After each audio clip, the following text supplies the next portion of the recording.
حضرت آقا بدبخت شدیم، بیچاره شدیم، الاناست که دیگه دهنمون آسفالت بشه. چی شده باز چی شده؟ چرا اینقدر شلوغش میکنی؟ حضرت آقا جنوب کشور سیل اومده، همه چیزو با خودش شسته و برده. ای بابا، حالا فکر کردم چی شده؟ چقدر جو میدی؟ حالا یه آبی اومده، از این طرف اومده، از اون طرف هم میره دیگه، مشکل خاصی نیست، اینقدر نگران نباش. آخه فقط اون نیست، مرکز کشورم خوشسالی اومده، هرچی مزرعه و آبادی بوده رو تبدیل به بیابون کرده. حالا فکر کردم چی شده؟ چیزی نیست که، یه خورده خشک شده، ابرا میان زیرشون رو نگاه میکنن، وقتی ببینن درخت نیست غر میکنن میرن یه جای دیگه. آها خب، جهت اطلاعتون همزمان در شمال کشور هم اوضاع خیلی به هم ریخته، همه تو صف گوشت و مرغ و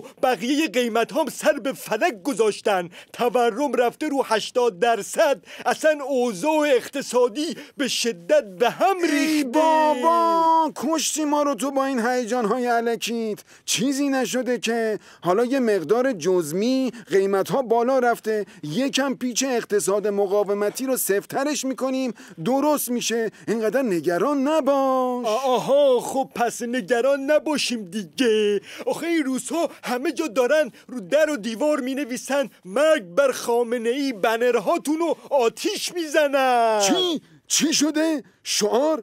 توهین به بنده حقیر، اجتماع علیه امنیت ملی، تبانی علیه حکومت. وا ویلا، وا غیرتا، وا اسلاما، وا پروستاتا، بدبخت شدیم، بیچاره شدیم. چه بلای بزرگی. همین الان تمام تجهیزات و امکانات دولتی و نظامی و غیر دولتی و غیر نظامی رو بسیج میکنین، فوراً به محل میفرستین تا جلوی این مشکل بزرگ گرفته بشه. وای قلبم، آی قلبم.